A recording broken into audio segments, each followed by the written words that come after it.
Ballet de Monterrey presenta Romeo y Julieta, con una majestuosa producción y más de 40 bailarines en escena, del 2 al 5 de octubre, Auditorio Luis Elizondo, último fin de semana, boletos en taquilla y superboletos. Ballet de Monterrey.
Sauvignon Blanc has a very sort of French style.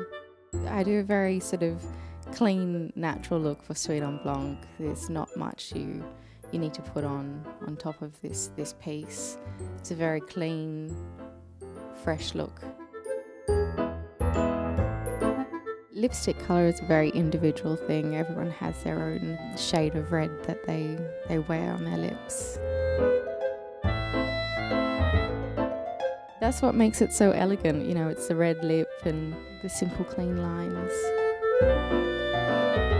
When I think of Sauvignon Blanc, I see it as a very technically challenging ballet to do. It's not just the technique, it's also the elegance and the style that has to come through.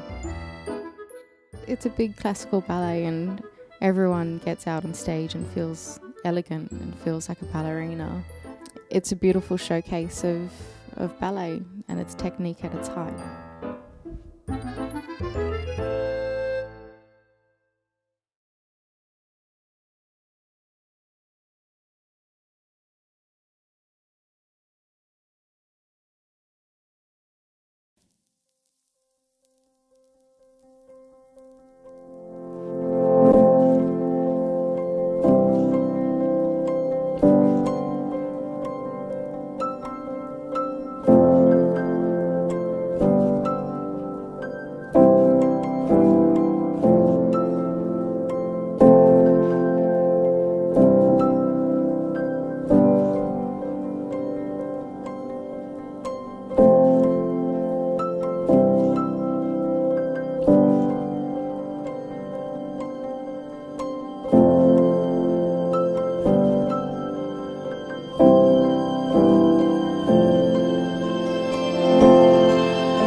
I was hyperactive as a child, and so my parents put me into mime and movement class at the age of 3, and from there I went to ballet. I always remember knowing that's what I wanted to do. There was a time when I was doing gymnastics and I was also a captain of my soccer team, and I had to end up choosing which way I wanted to put all my efforts, and I chose ballet.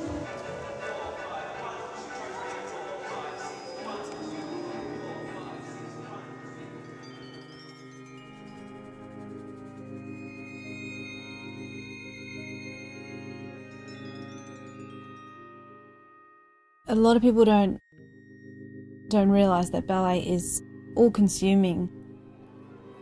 You know, I often finish doing a dress rehearsal and then I'm in my car and I'm seeing all these people and I think they've got no idea what I've just put myself through. But when I've done a good show, you get out there and you're living, you're on fire and flying through the air like that. That's pretty exhilarating.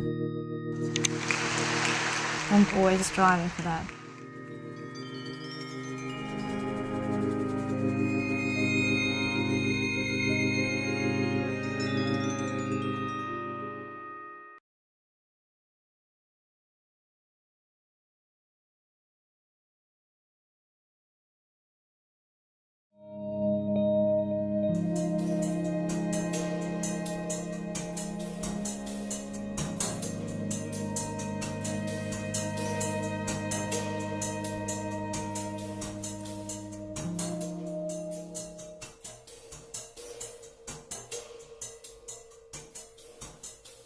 I tend to have about 6 to 8 pairs of pointe shoes going at the same time.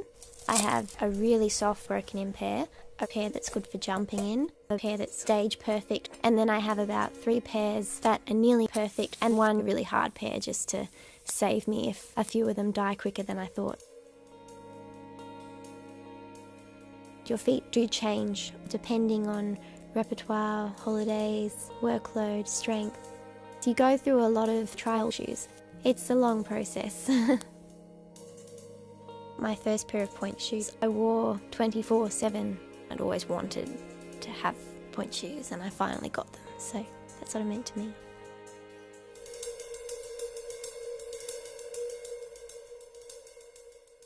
Ballerina's feet are not the most attractive thing to look at.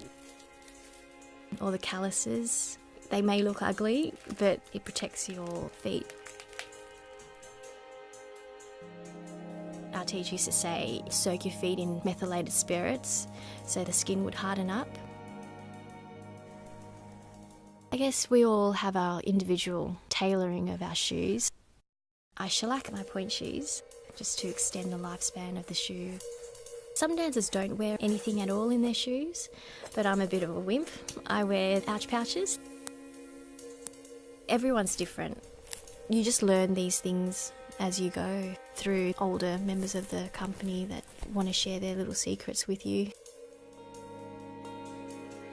I've been blessed with archy feet, but it's a bit of a burden.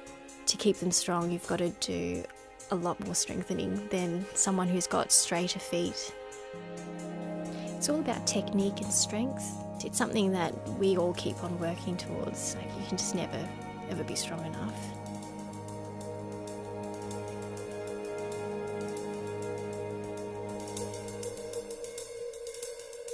When I was little, I felt as though once you got your pointe shoes, you were heading down the road to being a real ballerina. Before we even had our pointe shoes on, we did a lot of rises and relevés to strengthen our intrinsic muscles. Most of the elements that go into my shoe preparation have developed because of injuries and some wear and tear that just happens over a career in dance. I always tape my left foot. It limits a little bit of the joint movement. A lot of classical choreography is designed with that as your supporting leg. And for me, that's the side I stay quite aware of. I darn around the tip of the toe to give me more proprioceptive awareness of where correct alignment is for me on pointe. I also sew on some pretty thick elastic. It sort of replicates a feeling of physio tape across my arch. It's time consuming, but what would be more annoying is being unable to dance because of the pain. It's almost a meditative process preparing the shoes you know are going to be your performance shoes for a special role. It's a big thing. You sew them and then you dance in them for 2.5 hours and then you can't wear them again. Sometimes I think our feet actually look worse than what they feel. A lot of people can be quite horrified and think it looks torturous, but it's sort of like someone that works with their hands. You know, the joints become a bit bigger over use and the skin gets callous, but they're doing a job and they're adapting to that job. Yeah, I kind of like them.